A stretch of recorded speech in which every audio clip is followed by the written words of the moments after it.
شیخ Saadi رحمۃ اللہ علیہ فرماتے ہیں،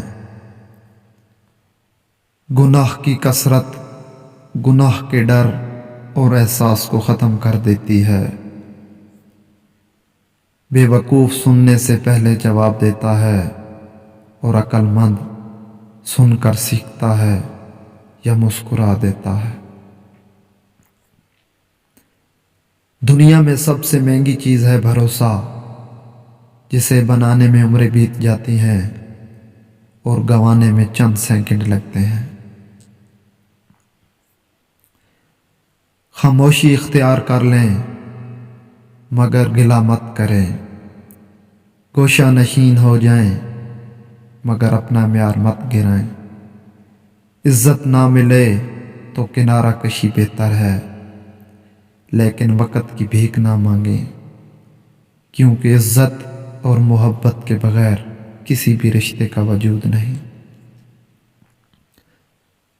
ہم لوگ نیک بننا نہیں، صرف نیک دکھانا اور نیک کہلانا چاہتے ہیں، اور یہ منافقت کا سب سے اعلیٰ درجہ ہے۔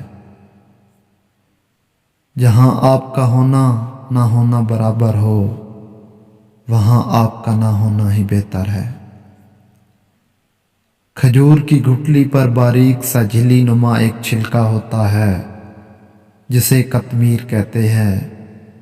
اللہ فرماتا ہے، انسان اس کا بھی مالک نہیں، پھر اکڑ کیسی؟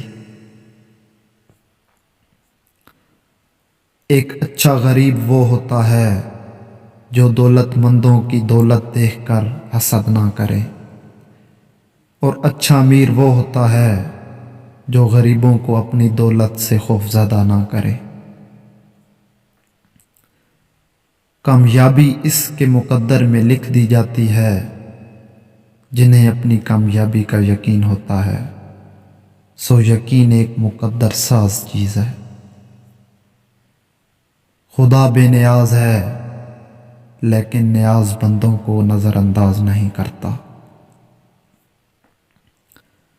بندوں کے ساتھ سب سے بڑی برائی ان کے ساتھ جھوٹ بولنا ہے۔ انسان جب تک اپنا مول نہیں لگاتا انمول کہلاتا ہے۔ موت زندگی کی آخری پناہ گاہ ہے۔ علم کے بعد بے علمی علم پر یقین کم کر دیتی ہے۔ انسان سب سے غیر محفوظ اس وقت ہوتا ہے جس وقت وہ خود کو محفوظ تصور کرنے لگتا ہے۔ موت زندگی کا پہلا اور آخری تجربہ ہے، کیونکہ اس کے بعد ہمیشہ کی زندگی ہے۔ خاموشی میسر نہ ہو تو علم ایک عذاب ہے۔ جب ظالم ظلم کرنے کو اپنا حق سمجھنے لگے تو اس سے یہ حق چھین لینا چاہیے۔ بڑے بڑے متکبروں اور سرکشوں کو بھی خدا کے سامنے جھکنے بغیر گزارا نہیں۔ شیطان سے سجدے کی اور بدذات سے نیکی کی توقع فضول ہے۔ جس نے زندگی میں کسی کو تکلیف نہ پہنچائی ہو، وہ قبر میں آرام اور راحت سے سوتا ہے۔ دشمن کتنا ہی کمزور ہو، اسے کمزور نہ سمجھو۔